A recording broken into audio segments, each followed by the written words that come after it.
Hey, everybody. Welcome to the Taught Leader series for Not Taught. I'm Keenan, your host. I'm super excited. This is where we teach you how to leverage the chapters from the book. Because unlike most books, we don't fuck around. We're not about read the book, see you later. We actually want you to use what you learn. And we figure there is no better way to do that than bring in the experts, the people who wrote the book. So today we're talking about the Have the Balls to Make It Happen chapter. I think it's chapter 6. I mess up my chapters all the time, so someone correct me if I messed it up. But we have Margie Warrell. Margie is a take a risk expert. She's written the books on it, no pun intended, including Stop Playing It Safe and Brave. So everybody, enough of my chitter-chatter. Let's welcome Margie Warrell. Margie, thank you so much.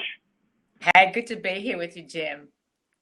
Yes, I'm super excited. So talk to me. What did you think about the idea when you saw a guy write a book that basically told everybody have the balls to make it happen?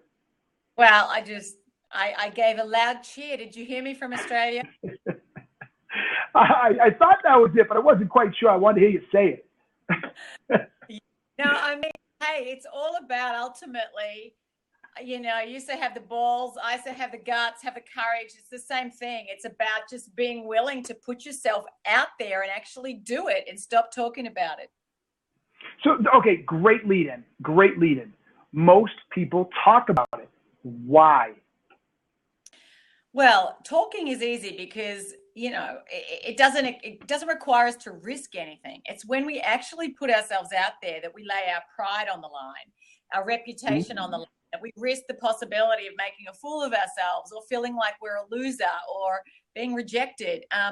And so that's that moment where you have to actually let go of the safety of where you are and just dive in. And if that was as easy said as it is, easy done as it is said, then the whole world would be a very different place. The fact is it's hard because we are wired to play it safe. We're wired not to be happy, not to be successful. We're wired to keep ourselves safe. Oh my gosh. That is okay.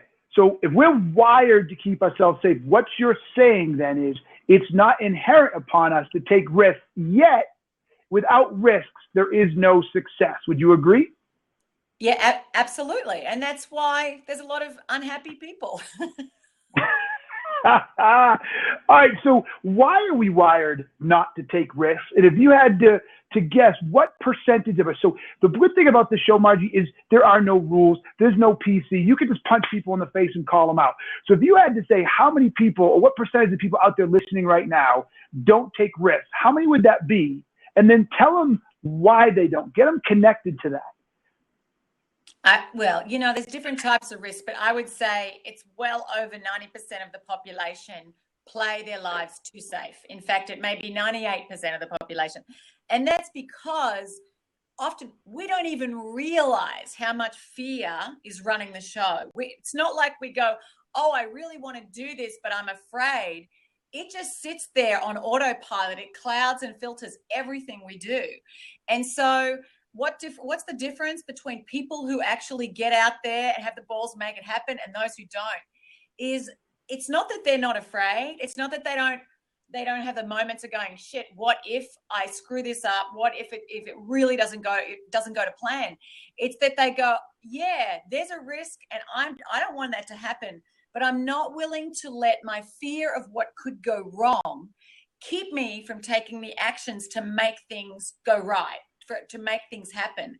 And you've got to be willing to take that gamble. And that's the big difference. And so often in the work that I do with people around the world, entrepreneurs and people in the corporate space across the board, they don't even recognize how much it's their fear that is actually undermining their decisions.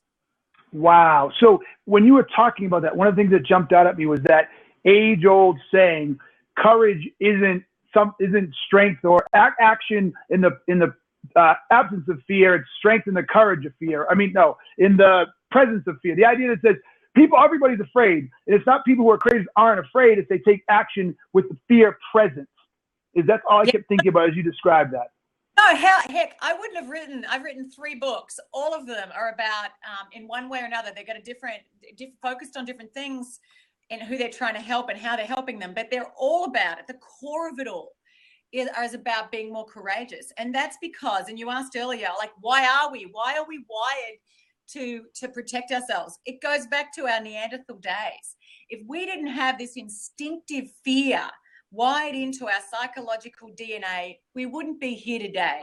We need fear because fear serves an emotion. It's there to protect us. But these days, we don't have to worry about the saber-toothed tigers or, the pack of lions out there. And so we're protecting our emotional safety, our psychological safety, our pride, our reputation.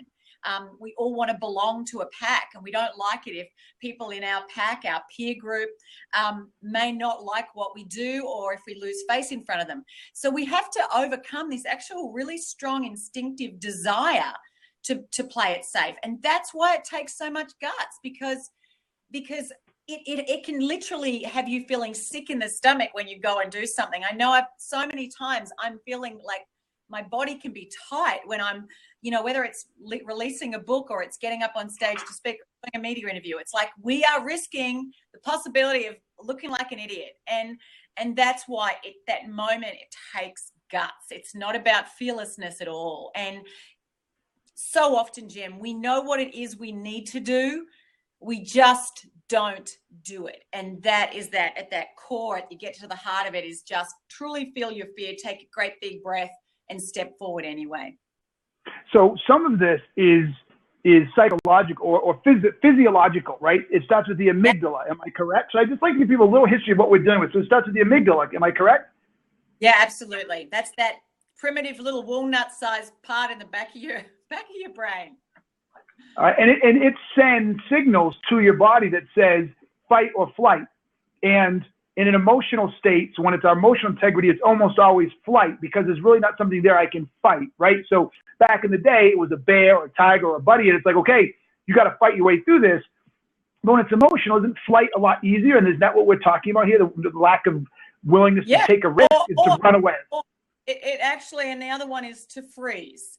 And so if you think about it, a lot of people, when they're not happy with where they are, they don't fight and they don't run. They just stay exactly where they are, because there is a safety in what's familiar. They mightn't be happy in their job. They might be happy in their business. They might be happy in their relationship, but they'd rather stay with the known than risk the unknown.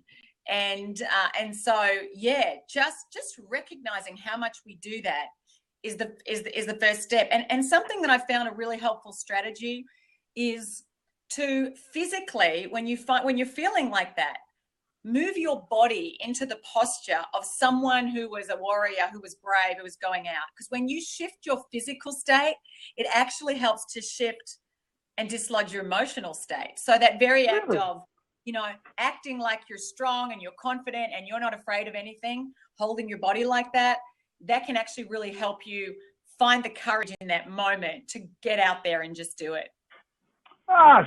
So we can start by changing our own physical state. There's little things we can do to start making it, to start taking the action. But I got to believe that's only going to work, and that's going to work more often in immediate things. Like maybe I need to step up and say to that person, hey, you know what? Like, all right, I'm going to do it right here. Like Blake C. 1999. Love having you, dog. I'm all about straight talk, but keep nigga out of the conversation. That's the word I don't play with anymore. Shortened brother to brother, sister to sister. I don't go nigga anymore. I left that back in college. I don't listen to the music that has it anymore. So, dude, I'm all in street, but no room for nigga in this conversation. So that type of thing, right? Having the courage to put yourself out there, to challenge somebody who's doing something wrong, to state your own opinion, to do something like that. I don't want to say that's easier, but that physical thing can do that, right? But what about bigger things? Like I want to start blogging and I'm afraid no one's going to like it. I want to quit my job and start my own business. I'm afraid I'll fail. What about things that you have to sit in that fear day in and day out? And it's just, like, what about that? Yeah. And so the shifting your physical state is one strategy. It's one thing that can work in moment to moment. You're right. There's several other things you can do, and I've written a lot about them. But like one really important thing when it comes to like blogging day in, day out, I think having daily rituals that get you in the right mind space. If you think about who are you at your very best, physically, mentally, emotionally, what is it you need to do for yourself on a daily basis that gets you into that optimal state? That's really important. But two, when it comes to that fear mechanism, fear has a lot of energy, right? So how can you use that energy in a positive way? And a really, really effective way to do that is to ask yourself, how will I feel 6 months, 1 year, 5 years from now if I do nothing? If I don't blog, because I don't think I'm smart enough, or I'm clever enough, or witty enough, or I don't really know what I'm doing, or what if it fails, all that stuff. How will I feel into the future if I don't take action? And, using that fear of a future state that you don't want to feel leverages the power of fear to move you into action. You know what? I don't know. Maybe I won't be able to make this happen. Maybe no one will read my blog. But you know what? I damn well don't want to look back a year from now and go, I wonder if I tried. And I cannot, without exception, everyone I've ever met who's gone out there and done something that they've been scared about and they didn't know if they could do it, even when it didn't produce the results they wanted, they didn't get 100,000 people reading their blog. They only got, 600, whatever. They still are much better off for doing it. They go, I learn a hell of a lot about what works, what doesn't work, and maybe I'm doing something else now, but they still are better off for having tried it. All right. So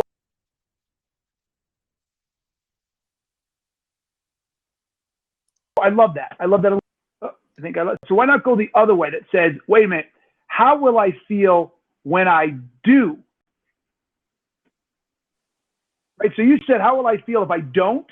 What about motivating myself? I say, well, how will I feel if I do this? Yeah. And that's absolutely true. So something I always get, when I'm at a conference speaking or a client, put yourself into the place you would love to be 12 months from now. Don't make it too far out, just 12 months from now. How would you love to feel if you got in action every single day toward that goal, that project, that thing that excited you? How would you just imagine how you would feel? Even picture your surroundings. Where would you be? Who would you be with? What conversations would you be having? How would you be feeling physically, emotionally? What would be showing up for you? Get people to really get in that state, that future self state.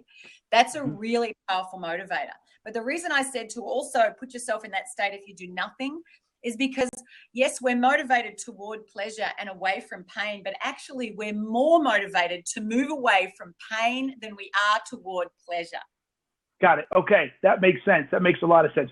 So I've got your book and I've been going through it, and I have some questions because I think some really neat stuff in there.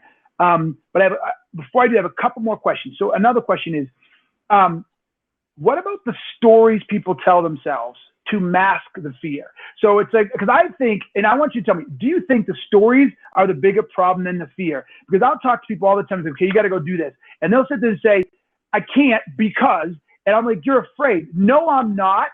I'm being a realist. Yeah. I'm just too busy. I'm too old. I'm too young. I don't know enough yet. I'm not connected enough, and on it goes. And, those stories, our stories create our reality. I mean, they become the self-fulfilling prophecy, because what you tell yourself creates emotional state, and your emotions drive your action, and your actions produce the reality that you live in and your outcomes in your life. And I say to anyone, if you don't like something about your life, you're not happy about, whether it's your health, your wealth, your relationships, your career, whatever, get back. What's the stories that you have about that aspect of your life? Where have you got assumptions about what can and can't be done? Where are you putting a label across your head about who you can be and what you can learn and how you can impact the world? And so our stories are really powerful, and we have to continually challenge them, and that takes courage, because we like to think our way of seeing the world is right. And so when it comes to excuses, just recognizing most of the time you have everything it takes. You've got all the resources you need to make it happen. You've just got to get in action. And if you don't know how to do it, find out. And if you're not connected, get connected. And if you don't have the money, figure out a way to slowly make it happen. And I think that's just it. If we realize that we have the potential to create whatever it is that excites us and inspires us, then that allows us to go, yeah, there's all these reasons why I think I can't, but let me focus on what I can do. And so often, what you focus on expands. So focus on what it is that's in your control and what you can do, and be really careful about where you're buying into stories, you're buying into these truths and I say that in quotation marks, that are really limiting who you are. And be careful who you're hanging out with, because the people around you may be just reinforcing that, going, yeah, you really are a bit old, or yeah, you really are, haven't got enough experience yet, or whatever it is. So just be really careful about even the people around you, the stories that they're feeding you, because sometimes people around you, they actually just keep you stuck because they have low expectations of themselves. They've got a lot of excuses. And if you stop living in those excuses, it threatens them. It makes them feel like, oh, well, you know, how can I justify my own life if this person's going out and doing it anyway? And that's why those type of people usually end up parting ways, because they're not mutually inclusive. So someone has to break away. So you talked about the idea of running away from pain and saying to yourself, okay, what do I, how will I feel a year from now if I don't do this? What about the other side of the pain I think we all tend to focus on, that says, I'll get hurt, I will lose my job, I will lose my house, the girl won't like me anymore, she'll say no to me, right? What do you do with that? Yeah. Well, I mean, the reality is there are risks, right? If there wasn't risks, it'd be easier to do it. If you knew you were guaranteed to succeed, it'd make the decision making a whole lot easier. So one thing is to recognize, firstly, we actually have cognitive biases in our head that tend to exaggerate the consequences. That's not to say the girl might turn you down, or that your business mightn't take off. But often we come up with these worst case scenarios. And if in fact things didn't start going the way you wanted them to, you would intervene quickly so that you didn't end up living on the streets out of a shopping trolley, right? It's unlikely to get to the worst case that you might start terrifying yourself with. But I think put in place contingencies, put in things that mitigate the downside. I spent 5 days with Richard Branson last year, and we think of him as this trailblazing risk taker, which he is. But he's not stupid. He would always make sure he mitigated the risk so that if things didn't go to plan, he wasn't going to lose everything. He would put things in place. So yeah, there's a chance that it mightn't go to plan, but you don't have to bet your whole house and your whole life on everything right out the bat. Go out there, try it, and go, okay, let's see how this goes. So if it's not going to plan, I can stop, adjust, pivot, move in another direction, change how I'm marketing it, change what I'm offering, change what I'm doing, do some more research, whatever it is. But I think it's not all or nothing, as we often kind of make out to be. Okay. So all right, this is really good. I think we got a good foundation. We're moving in a good direction. One of the things you talk about in the book early on, which I really liked, was the idea of purpose, the idea of understanding, why you want to do what you want to do and what's behind that, right? Let's talk about that. How does understanding the purpose help people overcome fear and allow them to take more risks? Well, I firmly believe that every single person that on the earth has a purpose. And, we often think of purposes in some grand noble deeds. You're there to, end world hunger or eradicate third world debt or whatever it is. But we all have something that we can do that no one else can do the way that we can do it, based on our talents, our gifts, our experiences, our skills, the opportunities that we have that others may not have. And so when you're clear about the importance, the higher purpose of what you're doing, how it is serving the world in some way, not necessarily, as I said, some grand noble way, but it is serving the world in some way. And you connect to that purpose really deeply, that this is who I want to be in the world. When I die one day and I look back and go, that was my life, that I can know the world is better off because of how I lived it and what I did with the resources that I had. When you are clear in your purpose, that compels you out of your comfort zone. It compels you to not play too safe, because not taking those risks, not getting out there and just giving it a go is something that you just cannot live with.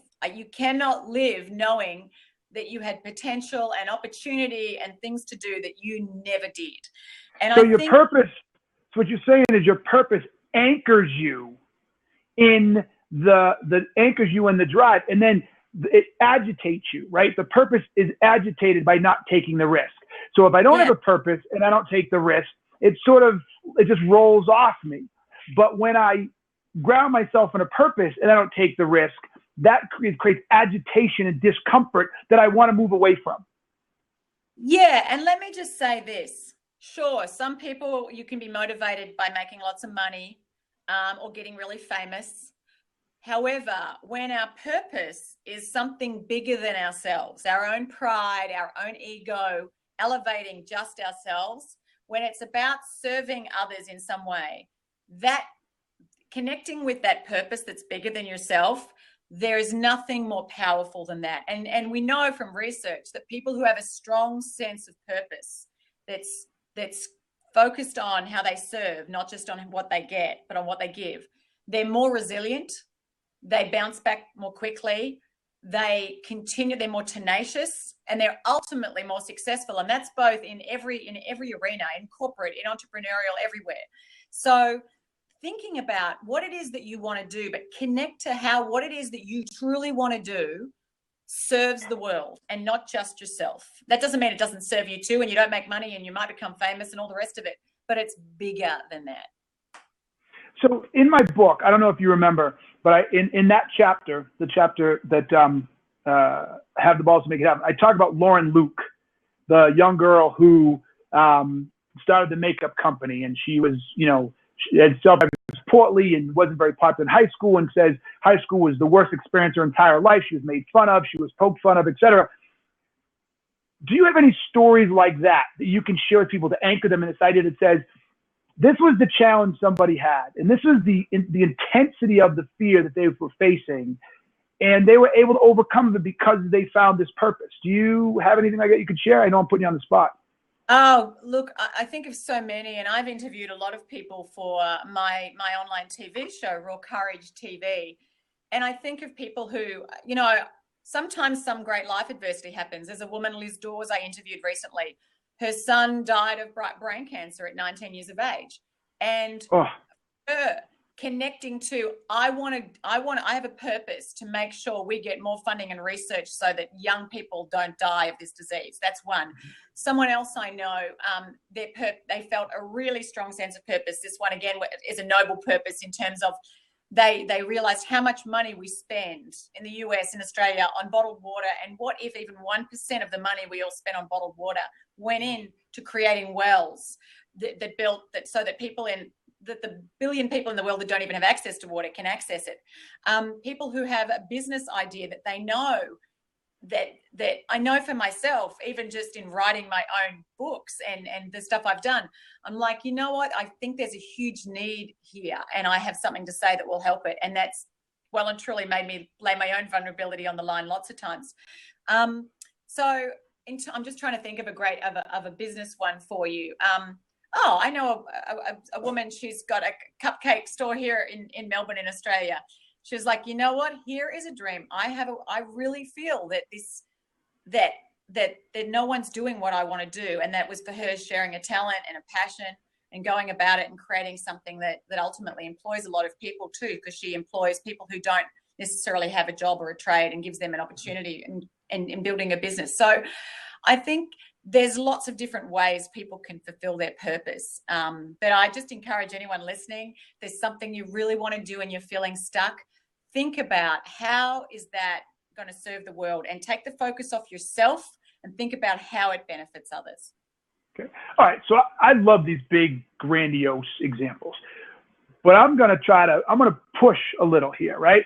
And I'm going to say, look, 9 out of 10 people, they're faced with fear that has fucking nothing to do with big purpose, right? They're afraid to ask their job for a boss. I mean, they're afraid to ask their boss for a raise.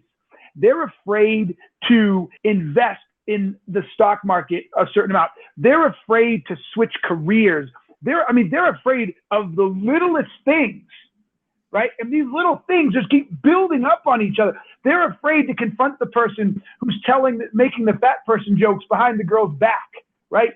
I mean, they're afraid to wear a piece of clothing that people may think is dumb. And we're talking little tiny fears that people just let mount day after day after day after day. What do you do with that? Like, that's not purpose, or is it purpose? I don't know. You know what? And I think then, so sometimes living in a state of, what did Thoreau write? Desperate, I've forgotten the term he used, but sometimes just being miserable or just living a resigned life, becomes the norm, and people don't even realize how much they're just doing themselves a disservice and selling out. And so, yeah, I get it. If you look at Maslow's hierarchy of needs, at the highest level is about, enlightenment and making a difference in the world. A lot of people are just basically looking at, how do I put food on the table, pay the bills, and maybe try and go on a holiday once a year. So they're not focused on how do I, there's some grand noble purpose. And I get it.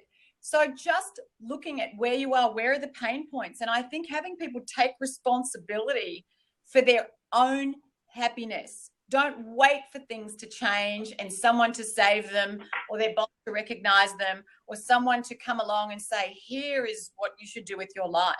Just take responsibility for your own state of your own daily experience, your own life, and get present to where it is that you are selling out to those stories, to those excuses. And when it comes to talking to your boss, I can't tell you how many people I've met who go, oh, I can't talk to my boss. I mean, oh my gosh, you just can't do that where I work. That would be totally not acceptable. I'm like, why not? Who says it's not? There's people who do it all the time, and they're not worse off because of it. So I think getting people to get really present to the price they're paying for holding on to the beliefs that they do, and start with little things. Success breeds success. So if you're feeling afraid and timid and going, I don't even know how to talk to my boss, start with something small. Like, what's one little tiny brave risk you could take today? What's one brave thing you could do today? And usually you'll go, oh, well, that wasn't so hard. And you can build up. As I wrote in my book, Brave, Train the Brave. Just start with little things. It's like going to the gym. The more often you get out of your comfort zone, the more you build your confidence and skills to do more of it. I really like where you're going here. I think this is hard, and I didn't expect to stay here, but I'm going to sort of keep leaning on this, because what I think is crazy here is that so much of people's willingness to take risks starts with their assessment of themselves, and it starts with the stories they're telling themselves. And so it's sort of like, I hate to say this, but it's sort of like an addicted person. Until I accept that I have a problem, I can't fix it. So until I accept the idea that I operate from fear, until I accept the idea that I'm telling myself stories, all the advice in the world that you can give them, all the books they can read aren't going to help, because because what they've done is, and tell me if I'm wrong, what they've done is they said, this isn't me being afraid. This is me being cautious. This is me playing by the rules. This is me protecting my family. This is me, right? And so until they say, well, wait a minute, it's not, because I'm not being honest with myself, nothing can happen. Am I right? Yeah, absolutely.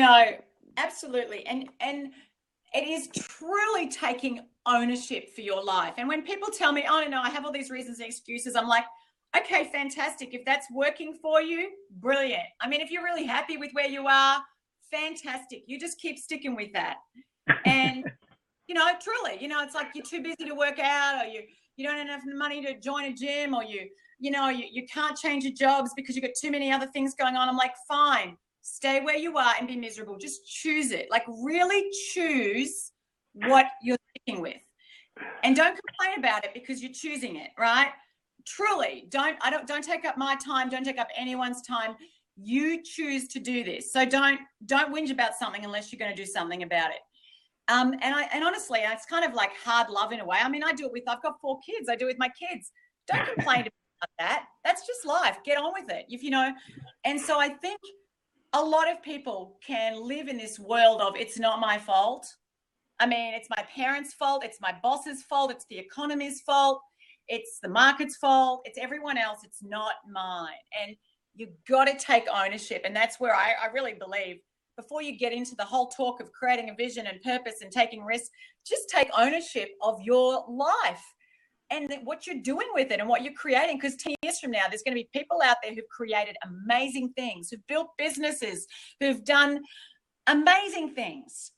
And what separates what they've accomplished in 10 years with what you accomplish in the next 10 years? And I'm telling you, it's not talent.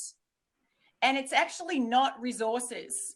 It's resourcefulness. It's commitment. It's making a decision to do it, to, as you would say, just have the balls and get out there, take the risk, learn as you go. Don't wait till you know everything. And that's where it is. At the core of it, it takes sheer guts. And everyone has that within them to access. They just got to make that decision. Okay. So I want to start talking about the idea of working courage, because I think this is good. Again, I'm taking most of my stuff, folks, from her book, Stop Playing Safe. But I just want to use this as a segue, because I just have to just be direct.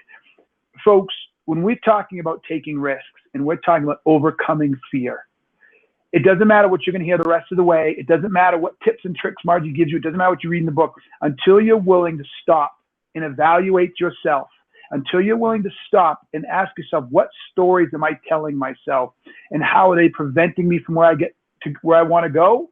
It doesn't matter. It just, so like Margie says, just stop, accept where you are, drop the mic and go home. But if you're really serious about learning to take risks, know the first step is like an addict. You have to say, okay, I have stories. I am not taking ownership and I want to change. Then you can start applying this stuff.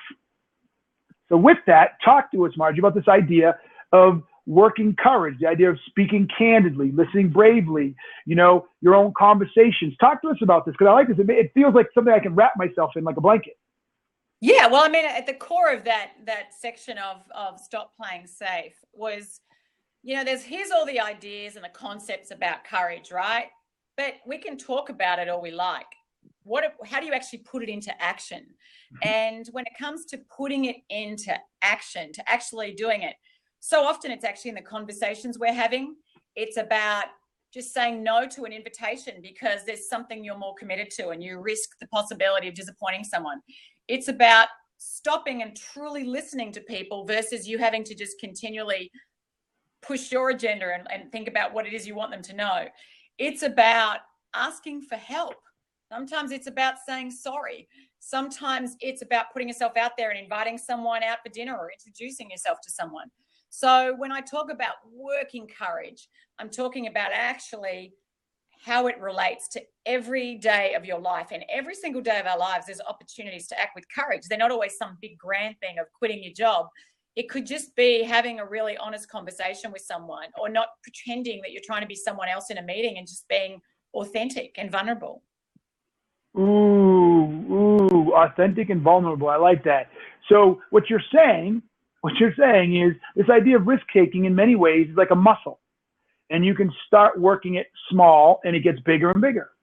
Yeah, exactly. Stop Playing Safe was my second book. I wrote one that just came out last year called Brave. And in Brave, every chapter, I have 50 chapters, and every chapter ended with train the brave, a challenge, train the brave. And that term train the brave is about treating courage like a muscle, that every time you act with it, even in something small, you are building that muscle. You're training, like you go to the gym, you train your body. It's about training your courage. And each time we take a risk, we grow our tolerance for taking more risks, and we build our confidence and we grow our skills. And so, yes, start small. I mean, as a parent with my kids, I'm constantly encouraging them, put yourself out there, because they learn that, it's not so bad. They grow confidence. They learn something along the way, so that when they get out into the really big world one day, they've kind of built up an immunity to fear and going, I get it. I do feel afraid, but they've learned to embrace discomfort. They've learned to embrace that vulnerability. I think just like I have it all the time where I feel a bit like, oh my God, I'm slightly nervous that things aren't going to go the way I want. And I'm like, I sit with it and I breathe into it and I go, okay, keep moving forward, because I know this is the place I need to be in if I want to do what it is I really want to do. Yeah. All right. So that's interesting. So I have another show called The Word, and many listeners here know it, but on it a little while back, I had a guy named Jeff Shore, and he had a term called the comfort addiction. We as a people are addicted to comfort, right? So what happens to people who, in your mind, who aren't comfortable being uncomfortable and settle into this comfort addiction? Can people be successful? Can they live good lives if they never or rarely take risks? They can live good lives. Can they live great lives? I believe that if we're in our comfort zone all the time, then we're not doing all the things that we're capable of doing. And therefore, I believe that a lot of people, you spend too much time in your comfort zone, and you actually, it's like not going to the gym, your muscles shrink, right? And you lose confidence. I meet people, and I meet a lot of people in their 40s and 50s who've spent a lot of time in their comfort zone, and they're living those lives of quiet desperation. They're not living bad lives. They're fine. Sometimes they're living lives, I call it immaculate mediocrity. They're beautiful. Women who look gorgeous, whose nails are beautiful and hair is gorgeous and homes are lovely and everything is good, but who really aren't living truly full lives. And it might all look beautiful, but it's not truly full. And a full life is never all beautiful. It's got all sorts of messy bits to it, and it doesn't always go perfectly to plan, and everything doesn't look perfect all the time. And so I think that I really believe we have to, and as I said, courage means different things, but being uncomfortable sometimes. And in our relationships, how do you have a brilliant relationship with your partner or a friend if you never have the courage to be vulnerable with them, if you're only ever in your comfort zone? So I think truly in our relationships, in our work, we have to be willing to take risks. They're not necessarily financial or physical risks. That's all I'm saying. Yeah, it's all risk. That's really, I like the one about taking the risk to be vulnerable. You know, I'm a ski instructor, and this past a couple of weeks ago, I was skiing with some folks, and they brought their children with us the last day. And there was this little, I don't even want to call it a cliff, but this little cliff slab, really steep thing the kids came up to, and 6 of the kids skied around it. 2 of the kids looked over and they desperately wanted to go over the edge. One girl, one boy. The girl, she did a couple fits and stops, and about 2 minutes into it, she just said, screw it, and just went, right? And you could see her light up. Then everybody looked back, and the boy is still up there, and he is agonizing around this. He so wants to do it, but he's so paralyzed with fear. He's going back and forth and back. His parents say, come down, let's forget it. We'll go, no, he didn't want to quit, but he didn't want to go. And as he was going through that, I remember saying, you know, Chris, all of our greatest achievements in life start with fear, or they're not great achievements. And that, I don't know where it came from, but that really resonated. And guess what? Of course, he went. And it was awesome. And he screamed and loud. He was super proud. And I couldn't help but wonder how that will affect him the rest of his life, knowing he did it. So my question with all this is, do you agree with that idea that if you're not feeling a sense of fear, you're not on the edge of anything of any substance, because you can't be without that fear, because the fear marks the boundaries of your confidence. Yeah, exactly. And absolutely. Every great accomplishment requires courage, and everything you want most relies on the other side of your comfort zone, not inside it, outside it. And I think that's just getting people to go that's okay. Don't move away from the fear. In fact, so often the things that we really need to do are things we are most afraid to do. And I'm not talking about, jump off a building. If you're afraid of doing that, don't do it. But it could be like starting a new business. It could be sometimes closing down and stopping doing what you're doing and going, this isn't working, and I'm so afraid of calling it quits because I don't want to have to feel like a failure. I'm going to just stick with it and keep trying a bit longer. So either way, it takes us being gutsy. I really like what you just said there. It's not just starting something, but it's stopping something as well. Yeah, I thought that was good. Yeah, I like that. Let me just. I wrote a column on this a while ago in Forbes about sunk cost bias, and on my blog as well. And we have this bias in our head that when we've been investing in a certain direction, we have to keep investing because we've already put a lot into it. You know, I've spent years doing this and no, it's not working too well, but if I just try harder. And actually sometimes persist, but other times the bravest thing to do is to go, it's just not working, and to call it quits. This idea of like, you know, winners never quit. Yeah, some winners quit. Winners quit all the time. They just don't spend years painfully getting to quitting. Mm-hmm. They go, hey, not working, fail, learn the lesson, move on. Mm-hmm. And I can tell you, I've had a few projects where I've thought, oh, I'm going to do this, and it hasn't really worked, and I've gone, shit, damn it. You know, I put a lot into that. I spent money on that. I spent time on that. I told people about it. It's kind of embarrassing. And going, you know what, just own it. It hasn't worked. Maybe I didn't do it the right way. You know, move on. You know, I love this. There's some great anecdotes in here. There's some good stories. And this may be a redundant question, but I want to sort of help, if we can we give people something that will help them deal with the physical, right? Because we're sitting here and we're all in a safe place right now and we're talking about this all here. But when we leave, when folks, you know, get off this podcast, they get off this blab and they're faced with their first big fear, it's a physical thing inside us. We feel it. Like if you feel that sucker, the pit in your stomach, the heart beating. Yeah. So what do we do with that? You know what? Sit down, get somewhere where you're not going to be distracted.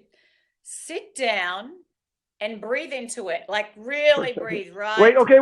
It froze. This is so good. You got to start over. We lost for a second. So at least I lost you. Oh. So sit down and. Sit down. Not going to be distracted. You know, I don't know. Find a place. Sit down. Just breathe right into the bottom of your belly, that deep diaphragmatic breathing.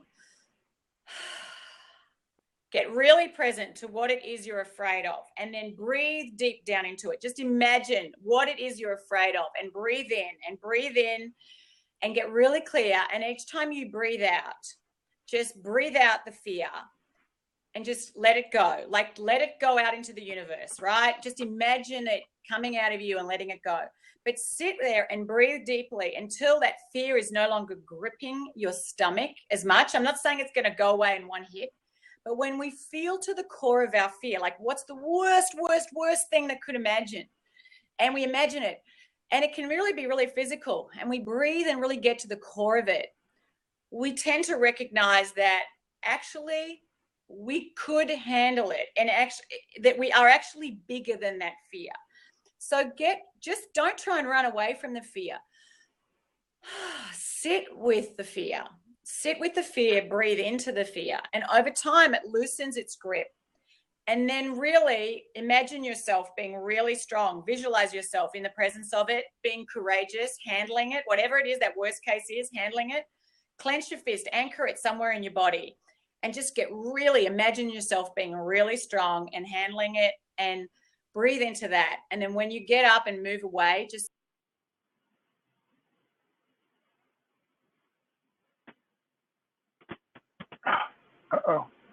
you gotta love modern. I lost her again. I don't know if other people lost her. We'll see if she comes back here and say, guys, can you hear me or hear her? Or are we both gone? Let me know, folks. I can hear you. She's frozen. Okay, you're frozen, Margie. Let's see what happens. All right, so while she finishes that, listen, anybody has a question? Her iPhone will heat it. Keep that emotion.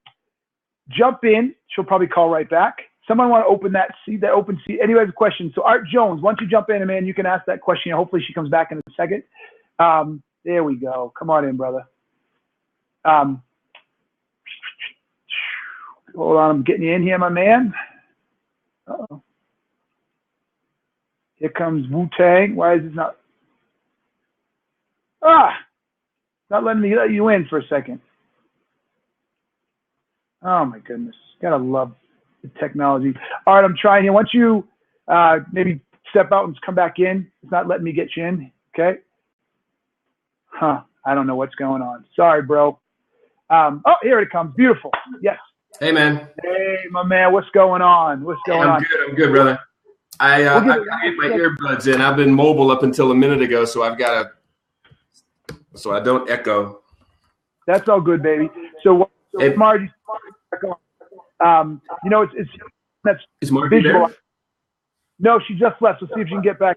Something happened with visualizing what could happen. The things I'm most scared of, she's got a point here, are things that I'm not sure I can deal with. So one of the things I do is I ski a lot, and I'm trying to go invert on skis. And what makes me so afraid is if I fail, I land on my head, and I'm afraid I could be paralyzed.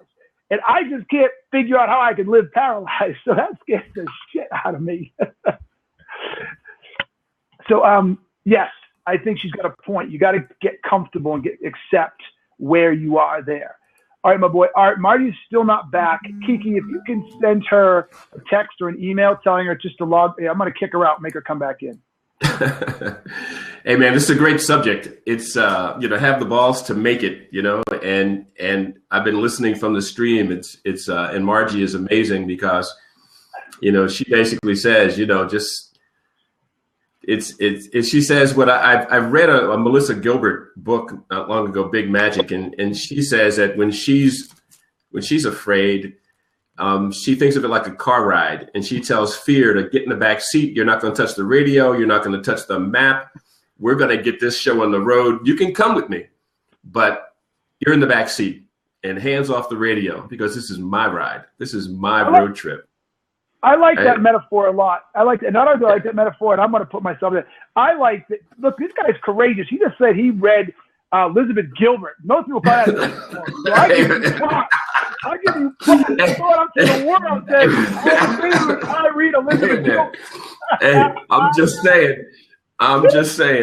Well, I gotta put my cool stuff on now. I'm sorry. Okay, I am a cool guy. I'm still a cool guy. So Margie's back. All right, what's your question for Margie? Margie, can you hear us? Yeah, I can. No, I put the question in the stream, and I said, isn't it true that sometimes people are working their ass off to attain a goal, but they're not making it, not succeeding at it because they simply have the wrong map? Yep. Yeah. Absolutely. So the notion that just try harder, and if I got the wrong map in my hand, I could get screwed, right? I could spend a lot of time. That's like there's an old Swedish proverb. It says, "Be careful what wall you put your ladder up against, this wall or that wall, because when you get to the top, you might have to come back down. So be sure when you put that ladder up that you're going in the right direction. So then work your ass off." Right. Yeah. Yeah. And you know what? I that map analogy, metaphor is so often you hear that, the map is not the territory. And if you've got a wrong map, then you're never going to get to where you want to go. Yeah. And I think recognizing that and being open that sometimes the map changes.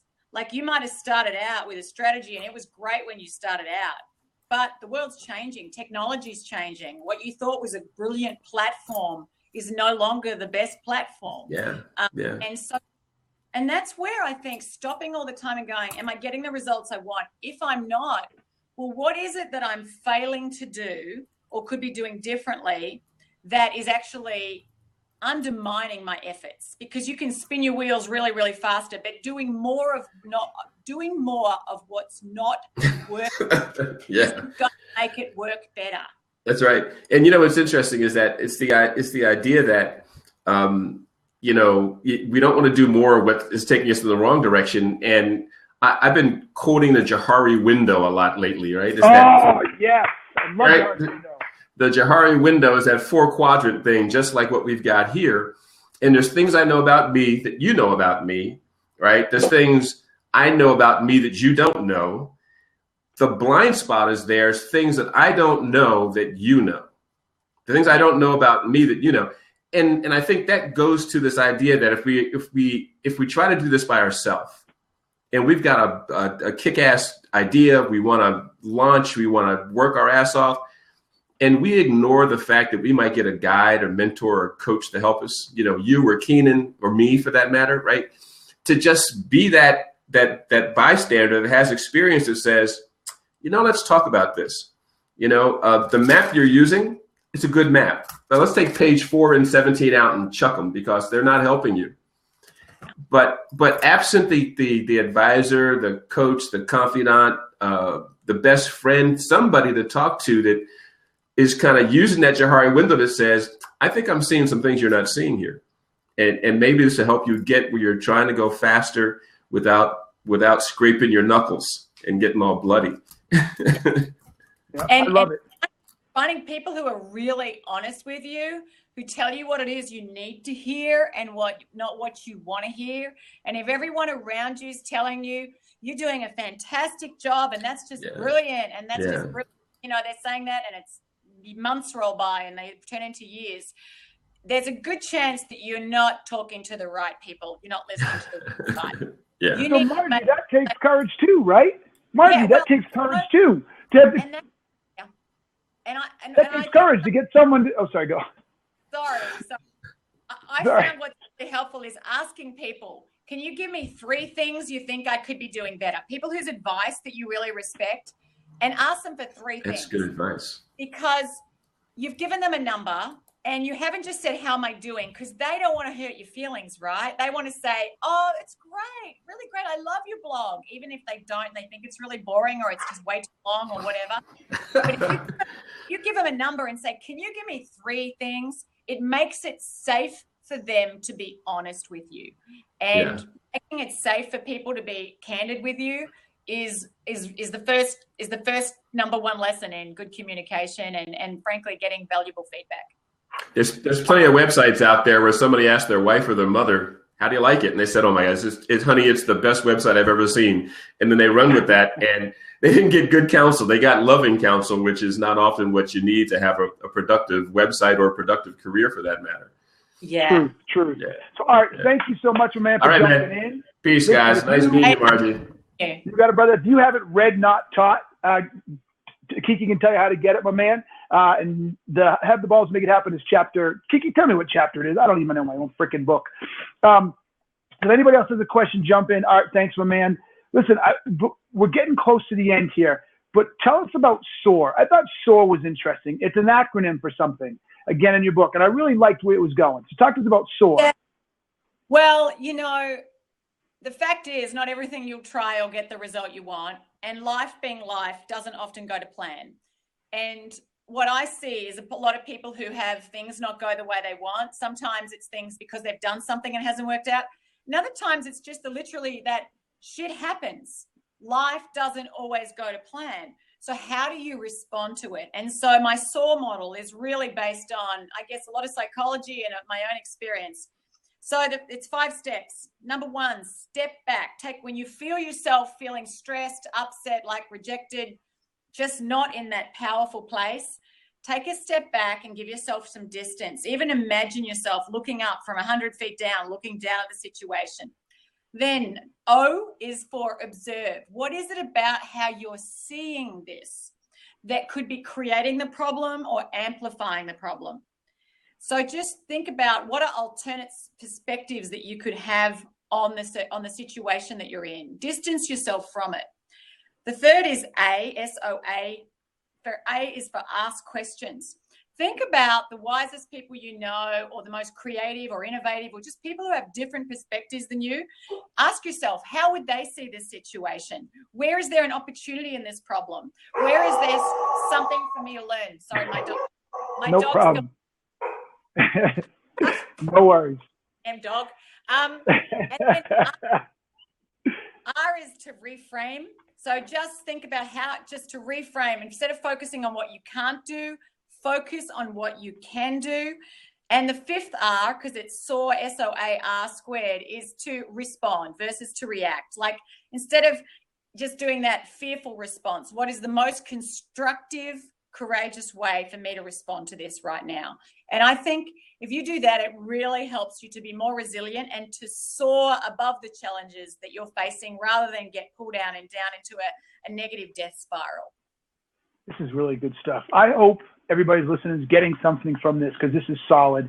So I have one last question. Unless anybody else has a question, we will stop recording here in a minute. So it goes on iTunes about an hour. If anybody else has any more questions, we can ask when it's over. But, I think contextually, and I think the way that I address risk for myself is I try to create progressions. So when you were gone, I was talking about the story. I have some pretty big goals in skiing to do things in the air.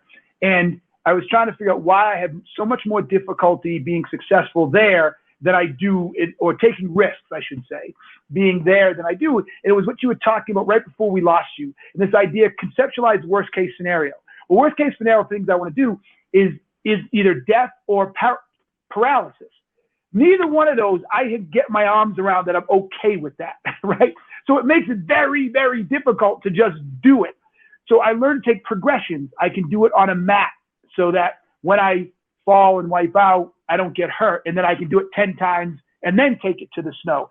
So in life, are there ways to create progressions that you're taking the risk in small chunks, but it's in the same vein of moving you to that bigger risk that you're afraid to take? Absolutely. I mean, no one decides who's never hiked before they're going to go out and hike Mount Everest, right? They go and they take on a local mountain hill and then they build themselves up to it. So it's the same thing. Chunk it down. How do we do that with like starting a business? How do we do it with like starting a business? How do we do that for asking a raise? How do we do that for things everyday life? Yeah. Okay. So with something like asking for a raise, well, I mean, that's obviously a one-off thing that you have to do. And maybe get online and learn different ways you can phrase it, do some research, break it into small bite-sized steps. If you want a raise, why do you deserve a raise? Get really clear about why you think you deserve a raise. 2, find out what's the going rate. What are other people being paid? 3, write down what are the key things you need to say when you go into a meeting. 4, talk about what other people in your organization have done to get one. So you can break it down when it comes to starting. What about asking for your boss for something smaller than a raise? Right. So what about learning to ask your boss for things that are not as big as a raise? You think you might be more inclined to get? Can you do that? Absolutely. If you think that's of course you can do that. I mean, it may be that that's actually just getting away from the point and you need to just ask for the damn raise.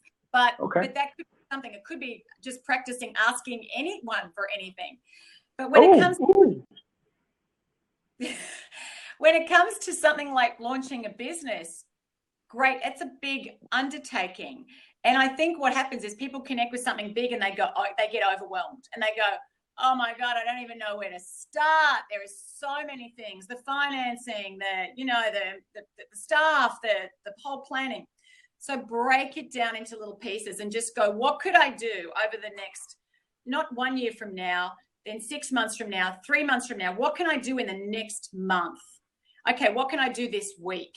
And chunk it down. Okay, I can go out there and find out how I need to set it up financially or get some legal advice or talk to my financial planner or talk to some other people who've done the same thing and get some advice. Join a group of people who are doing similar things and just go in there and learn about what their experience is. I think the key thing is just get in action, but break it into little bite-sized steps because there's a Chinese saying that goes, it doesn't matter how fast you're going. It matters that you're going in the right direction. So just find little bite-sized things that if you do one thing. My first book, I had 4 kids under the age of 6. I just thought, every week I'm going to try and spend 3 hours writing. That's all I'm going to try and do. And, 18 months later, I wrote a book. It's in 7 languages now. But it wasn't because I said I'm going to write a book in the next 6 months. It was just breaking it down. I love that. And what a great way to end the recording. Look, guys, she had 4 kids under 6 and she wrote a book. I leave you. I'm saying what? No twins either. Oh, and no twins. So I leave you all with that. When you say you can't do something or you're afraid, I leave you with 4 kids under 6 in a book. So for all those listening to iTunes, thank you very much. This is Not Taught. This is chapter 6, Have the Balls to Make It Happen. And we have just spent the last hour with Margie Warrell, author of Brave and Stop Playing It Safe, and how to take risks. Folks, this is a chapter that's important because without taking risks, without playing at the boundaries, you cannot and will not achieve a great life. So with that, until next time, folks, thank you very much. This is Taught Leader Series with Margie Warrell. We're out. Bye.